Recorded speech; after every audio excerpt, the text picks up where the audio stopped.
जैकबाबाद इमाम paramedical institute की जानिब से कल्चर डे के हवाले से तकरीब का इनेकाद किया गया। तकरीब के मेहमान खास डायरेक्टर शाहिद इमाम सुमरो थे, जबकि सब्जेक्ट स्पेशलिस्ट उस्ताद आतिफ खान और समाजी रहनुमा राज खान ने खुसूसी तौर पर शिरकत की।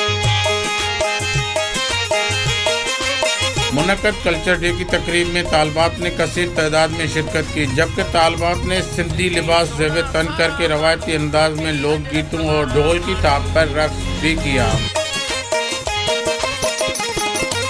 जबकि तालबात का कहना था कि सकाफती दिन को मनाकर हम अपनी खुशी का इजहार कर रहे हैं। तालीमी सरगर्मियों के साथ सकाफती प्रोग्राम भी होने चाहिए ताकि तालबात भी अपनी सकाफत को पहचान सकें। कैमरामैन शकील बलोच के साथ हजूर बख्श मुगेरी, 11 न्यूज़, जैकबाबाद।